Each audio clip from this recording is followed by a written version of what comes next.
Tidak ada orang yang mengawasiku ketika Tuuli pergi bekerja, jadi aku pergi ke gerbang untuk belajar. Aku sekarang bersenang-senang karena aku mempelajari kata-kata yang lebih relevan dengan hidupku. Ada 3 murid baru musim ini, semuanya telah dibaptis bersama Tuuli. Otto cukup sibuk karena dia harus kembali ke titik awal, mengajar huruf dan angka. Terutama karena dia harus menyelesaikan pekerjaan normalnya setelah mengajari mereka. Sambil berlatih kosakata dan berhitung, aku terus mencari kesempatan bagus untuk bicara.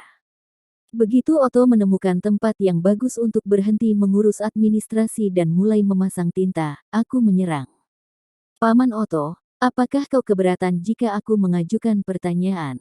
Tanyakan saja, bagaimana kau menjadi pedagang keliling? Apa? Main? Apa kamu ingin jadi pedagang keliling? Apa? Sebentar. Apakah aku menginspirasimu secara tidak sengaja? Kapten akan membunuhku, teriak Otto, dengan tubuh mencondongkan ke depan di seberang meja dan mata terbuka lebar. Dia sangat terkejut bahkan aku sedikit panik. Aku buru-buru melambaikan tangan dan mengoreksinya. Bukan aku, temanku. Oh, wah. Katakan pada mereka bahwa mereka harus menyerah. Aku tahu itu. Balasan Otto menegaskan kepadaku bahwa menjadi pedagang keliling umumnya tidak disetujui. Kamu tahu itu, maksudmu? Otto menyipitkan matanya. Aku menjawab, memikirkan cara terbaik untuk menjelaskan dalam perspektifku.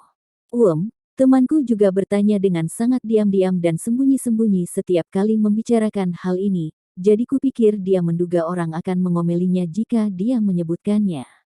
Ya, orang tuanya akan marah besar. Terlebih, pedagang keliling hidup di jalan, kan? Mereka harus berkeliling dunia sambil memikirkan apa yang harus dibeli dan dijual kapan dan di mana. Orang tua normal tidak dapat memberi anak-anak mereka alat dan pengalaman yang diperlukan untuk bertahan hidup dalam gaya hidup itu. Belum lagi mereka tidak memiliki hubungan penting dengan pedagang, jadi anak biasa yang ingin menjadi pedagang mungkin akan mengalami kesulitan. Aku bisa mengerti mengapa anak-anak rakyat jelata yang tinggal di sebuah kota akan tertarik pada gagasan gaya hidup berpindah-pindah. Tetapi gaya hidup seperti itu sangat berbeda sehingga pengalaman hidup mereka terbukti tidak akan banyak berguna, yang akan membuat pekerjaan lebih keras dari yang mereka kira. Itu akan menjadi hari-hari di mana kau melakukan apa yang kau anggap benar dan dihukum karenanya tanpa memahami alasannya. Kau mungkin berpikir yang terbaik adalah tidak melakukan apa-apa pada satu titik, tetapi kemudian kau mungkin dihukum karena tidak melakukan apa-apa. Tidak ada panduan untuk aturan tak terucap yang ditetapkan seseorang dalam kehidupan sehari-hari mereka. Aku tahu betul seberapa besar tembok akal sehat dapat memberikan pengalaman di mana aku tiba-tiba dipindahkan ke dunia lain di mana aku tidak tahu mana yang benar dan mana yang salah. Tetapi aku tidak bisa begitu saja mengurung diri di dalam kamar tanpa buku, jadi aku terpaksa pergi keluar, di mana aku mungkin melakukan banyak hal yang benar-benar aneh dan salah. Aku tahu itu. Jika kau sudah tahu sebanyak itu, mengapa kau tidak memberinya nasihat? Kupikir dia akan lebih banyak mendengarkanmu daripada aku, karena aku tinggal di kota yang sama dengannya. Ditambah, aku dengar dari ayah, apa kau tidak punya koneksi ke guild dagang? Menjadi pedagang keliling mungkin mustahil, tapi mungkin dia bisa menjadi pedagang magang dan meninggalkan kota untuk membeli barang di tempat lain. Keluarganya mungkin tidak akan terlalu menentang jika dia meninggalkan kota sebagai bagian dari pekerjaan stabilnya, daripada dia pergi melakukan petualangan tanpa arah ke tempat yang tidak diketahui. Aku mengerti maksudmu. Dilihat dari nada bicaramu, kurasa kau menyukai anak ini, Main. Otto menyeringai, geli akan kemungkinan mencium bau romantisme, tapi aku hanya mengangkat bahu. Bukan karena aku menyukainya, hanya saja dia banyak membantuku. Tidak ada hal baik yang akan datang dari membiarkan kebaikan menumpuk. Seorang anak yang banyak membantumu, pasti anak berambut emas itu, kurasa. Ayah meminta Lutz untuk mengamati kecepatan berjalanku dan melapor kepadanya ketika kami melewati gerbang, jadi Otto mungkin pernah melihatnya. Tepat sekali. Tapi kau begitu sibuk melatih anggota baru, Paman Otto, sehingga kurasa kau mungkin terlalu sibuk. Aku memiliki banyak waktu luang musim ini dibanding musim lain, jadi jelas, tidak masalah. Bagaimana kalau kita bertemu di hari liburku berikutnya? Terima kasih, Paman Oto. Tetapi jika musim ini adalah yang paling tidak sibuk baginya terlepas dari semua pekerjaan yang dia kerjakan, aku hanya bisa membayangkan betapa sibuknya dia saat aku membantunya mengurus laporan anggaran dan yang lainnya. Aku tidak terlalu ingin memikirkannya, mengingat bagaimana aku sekarang adalah asistennya. Ah, benar, ada hal lain yang ingin aku tanyakan. Apakah kau tidak apa-apa jika berbagi tinta denganku? Maksudmu barang ini? Otto, dengan alis berkerut, mengetuk bagian atas toples tinta yang tertutup. Aku mengangguk keras, melihat percikan tinta di balik botol kaca bening. Bisakah kau membayarku dengan tinta mulai sekarang, bukan pena batu tulis? 3 tahun bekerja secara gratis. Tidak dibayar di muka. Jawabannya begitu cepat sampai-sampai aku hanya mengedipkan mata karena terkejut, tidak mengerti apa yang dia katakan. Aku sesaat berharap bahwa aku salah dengar, tapi Otto mulai menghitung dengan jari jemarinya dengan tatapan serius. Gajimu akan naik jika menjadi pegawai magang resmi, tetapi dengan kecepatan membantumu sekarang, perlu waktu sekitar 3 tahun untuk membeli sebotol tinta, bahkan termasuk pembayaran bonus untuk musim anggaran. 3 tahun. Tinta mahal. Otto, melihat keterkejutanku, menyeringai masam. Sepertinya aku perlu mulai mengajarimu kata-kata yang kita gunakan dalam anggaran. Pikirkan tentang itu. Tinta hanya digunakan untuk dokumen yang melibatkan bangsawan, kan? Terlalu mahal untuk dibuat mainan anak kecil. Singkatnya, tinta benar-benar di luar jangkauanku. Baik, aku mengerti. Meskipun akhirnya aku menyelesaikan mokkan, aku hanya bisa berteriak dengan putus asa, karena aku tidak punya apa-apa untuk ditulis di atasnya. Gah. Saat aku menyelesaikan masalah kertas, aku menyadari bahwa aku memiliki masalah tinta. Apa-apaan ini? Tentu saja, tidak ada pulpen, pensil mekanik, atau bahkan tinta yang dijual di dekatku. Aku dapat menggunakan tongkat runcing untuk menulis jika aku memiliki tinta, tetapi tinta itu terlalu mahal untuk bisa kubeli. Aku tahu kira-kira harga pasaran pensil batu tulis, tetapi karena aku tidak tahu berapa bayaran bonus musim anggaran, aku tidak dapat menghitung berapa harga tinta. Berapa banyak uang yang akan dihasilkan jika bekerja selama 3 tahun berturut-turut. Dengan membeli, mencari, meminta, mencuri, dan menjadikan metodeku untuk membuat tinta, aku hanya bisa mempertimbangkan membuat sebagai kemungkinan yang masuk akal. Tidak ada hal baik yang datang dari mencoba mencuri tinta dari ruang kerja. Sepertinya aku harus mulai dari awal membuat buku dan tinta. Tapi bagaimana cara membuat tinta? Aku tahu tentang mencampur pigmen dengan minyak pengering, tetapi di mana aku dapat menemukan pigmen dan minyak pengering di dunia ini? Apakah aku harus menangkap cumi-cumi atau gurita? Di sini, lautnya, di mana? Aku berteriak dengan mokkan setengah jadi di tangan, menyebabkan Lutz tersentak kaget dan berputar. Apa-apaan itu, Lutz? Menurutmu tinta tempat ini terbuat dari apa? Bagaimana caraku bisa membuatnya sendiri? Secara alami, aku tahu bahwa tidak realistis mencoba menangkap cumi-cumi atau gurita. Tapi aku tidak tahu apa yang bisa digunakan di sekitarku untuk membuat tinta. Kau tahu, apa itu tinta? Cairan hitam yang kamu gunakan untuk menulis huruf pada barang, dan sulit menjelaskan tinta kepada seseorang yang tidak terbiasa melihatnya. Aku hanya mengatakan apa yang terlintas dalam pikiran, dan akhirnya Lutz menjawab sambil mengusap dagunya. Benda hitam. Jika kau hanya ingin mengotori barang-barang seperti itu, mengapa tidak menggunakan jelaga atau abu atau semacamnya? Itu ide bagus. Ayo kita coba. Kayu yang terbakar meninggalkan banyak jelaga dan abu, jadi aku bisa mendapatkan apa yang aku butuhkan di rumah. Kami bahkan akan membakar kayu hari ini. Tidak ada diragukan aku bisa mendapatkan abu dengan segera. Sesampainya di rumah, aku langsung meminta izin ibu. Bu, bisakah aku menggunakan abu ini? Tidak sayang. Kita menggunakan abu untuk membuat sabun, mencairkan salju, mewarnai barang, dan sebagainya. Itu sangat berguna, dan kita bahkan dapat menghasilkan uang dengan menjualnya kepada petani. Jangan mengambil apapun tanpa izin. Ngomong-ngomong, aku ingat pernah membantu orang tuaku menyebarkan abu. Aku melemparkannya kemana-mana seperti nenek-nenek yang memberi makan burung. Siapa tahu itu sebenarnya dimaksudkan untuk membantu mencairkan salju. Itu hal baru bagiku.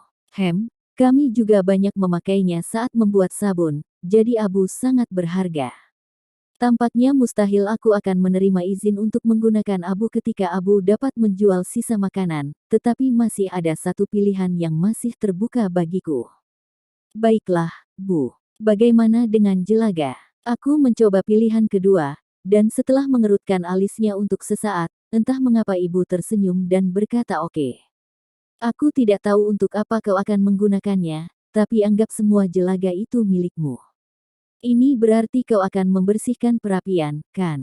Dan hanya asal bicara, kau akan mendapatkan lebih banyak jika kau juga membersihkan cerobong asap. Biu. Oke. Kurasa itu masuk akal, didorong oleh ibuku yang tersenyum, aku akhirnya membersihkan perapian dan cerobong asap. Ini bukan niatku, tetapi aku harus melakukan apa yang harus aku lakukan. Aku mengambil beberapa alat pembersih di tangan dan memacu diriku untuk membersihkan beberapa jelaga ketika tiba-tiba ibuku menghentikanku karena panik. Tahan, main. Apakah kau berencana bersih-bersih dengan pakaian itu? Apakah mestinya tidak? Pakaianku sudah kotor dan compang camping, jadi aku tidak melihat masalah saat membersihkan dengannya. Ibu mengambil kotak jahit dan sekeranjang kain perca sementara aku melihatnya dengan bingung. Tunggu sebentar, aku akan selesai dalam waktu singkat. Ibu menjahit kain perca dan membuatkanku baju baru, tampak senang saat dia selesai.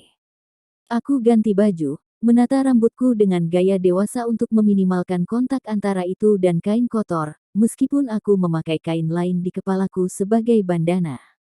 Wow, ini akan sangat buruk jika aku tidak membodohi diriku sendiri dengan berpikir aku sedang cosplay Cinderella. Pertama, aku membersihkan jelaga dari perapian. Aku kemudian menjulurkan kepala ke dalamnya dan mengikis jelaga yang menempel. Mungkin ini pertama kalinya ukuran mungil tubuhku ini berguna. Tidak dapat menahan senyum ibuku, aku membersihkan cerobong asap saat aku di sana dan juga terkena jelaga. Benda hitam berjatuhan dalam gumpalan saat ku bersihkan, terus memberiku lebih banyak jelaga yang kuinginkan. Sejujurnya ini menjadi menyenangkan begitu aku mulai, tapi itu menyebabkan antusias berlebihan. Aku demam dan pingsan. Aku telah bekerja sangat keras sehingga aku menjadi kotor dan tidak sadarkan diri, tetapi entah bagaimana aku mendapatkan jelaga yang aku butuhkan. Dan sekarang aku kembali sehat. Aku hanya harus mengubah jelaga menjadi sesuatu yang dapat aku gunakan untuk menulis. Main, apa yang akan kamu lakukan dengan benda ini? Campur dengan air, ya. Pikiran pertama yang terlintas dalam pikiran adalah melarutkan jelaga dalam air. Aku merasa itu akan membuat sesuatu seperti tinta. Entah bagaimana. Aku memasukkan air sungai ke dalam mangkuk kayu dan menggunakan tongkat untuk mencampurnya dengan jelaga. Jelaga hanya mengapung di air dan tidak larut. Mungkin itu cukup. Cobalah tulis sesuatu dengannya. Aku mengambil tongkat dengan ujung serut dan memasukkannya ke dalam air, kemudian mencoba menulis angka 1 pada mokkan tersebut. Tetapi sebagian besar jelaga hanya menempel di tongkat, bukan di mokkan, dan angka yang dihasilkan terlalu samar untuk dibaca. Tidak, yang ini gagal. Apa yang akan kamu coba selanjutnya? Pembuatan tinta dibangun dengan gagasan mencampur benda dengan minyak, tapi aku tidak bisa meminta minyak pada ibu. Pasalnya, keluarga kami selalu kekurangan minyak karena kami memakainya untuk makan dan membuat sampo serbaguna sederhana. Selain itu, kami menggunakan minyak hewani untuk dibuat lilin dan sabun, jadi akan sulit untuk mendapatkannya. Itu mungkin akan menyemburku semudah ibu menyemburku karena abu. Membutuhkan minyak itu sulit. Kurasa mereka tidak akan memberimu setetes pun. Tidak ada. Aku berharap ada sesuatu, aku mencari petunjuk di ingatanku dan aneka peralatan menulis yang digunakan di Jepang muncul di benakku. Aku pikir cat di seni Jepang menggunakan lem tapi itu tidak mungkin bagiku, karena api terlalu berbahaya. Sungguh menyebalkan memiliki tubuh kecil dan lemah. Mendapatkan lem mungkin dilakukan di masa mendatang, tetapi tidak sekarang. Itu sangat disayangkan, karena aku bisa membuat sesuatu seperti cat dengan bahan alami. Aku tidak punya pilihan selain menunggu pertumbuhanku. Halo, Mine, kamu masih hidup. Kembalilah padaku. Aku bisa melihat Lutz melambaikan tangan di depan mataku, tapi aku terlalu sibuk berpikir untuk berhenti. Kurasa tidak harus cairan. Krayon kapur pensil, oh, itu dia. Tanah liat. Aku akan mencampurnya dengan tanah liat. Apa? Kurasa ujung pensil dibuat dari pencampuran grafit dengan tanah liat. Tunggu, atau mungkin itu untuk kontes sticks. Well, terserah. Aku menggunakan jelaga, bukan grafit, tetapi mungkin itu berhasil. Aku bisa mencampur tanah liat dan jelaga, memadatkannya menjadi silinder tipis, lalu mengeringkannya. Begitu mengeras, aku mungkin berhasil mendapat beberapa alat tulis yang kuat. Lutz, ini tempat kamu menggali tanah liat untuk papan, kan? Ya, tapi sebaiknya kamu menggunakan sisa-sisanya dulu. Itu seharusnya berada di sekitar batu di sana. Lutz benar, ada gundukan kecil dari tanah liat di sana. Aku mengambil sebagian dan mencampurnya dengan jelaga. Aku membayangkan pensil warna yang semuanya berwarna, atau pensil yang seluruhnya terbuat dari arang. Itu tidak akan berubah menjadi warna yang bisa digunakan jika aku tidak mencampurkannya, jadi baik batu yang aku gunakan sebagai alas dan kedua tanganku berubah menjadi hitam pekat saat aku membentuknya menjadi bentuk pensil jelaga. Aku kemudian membaginya menjadi potongan-potongan masing-masing sepanjang pensil. Jika ini kering dan mengeras, itu akan menjadi kemenanganku. Aku mencuci tangan dan kakiku di sungai, tetapi tidak terlalu bersih.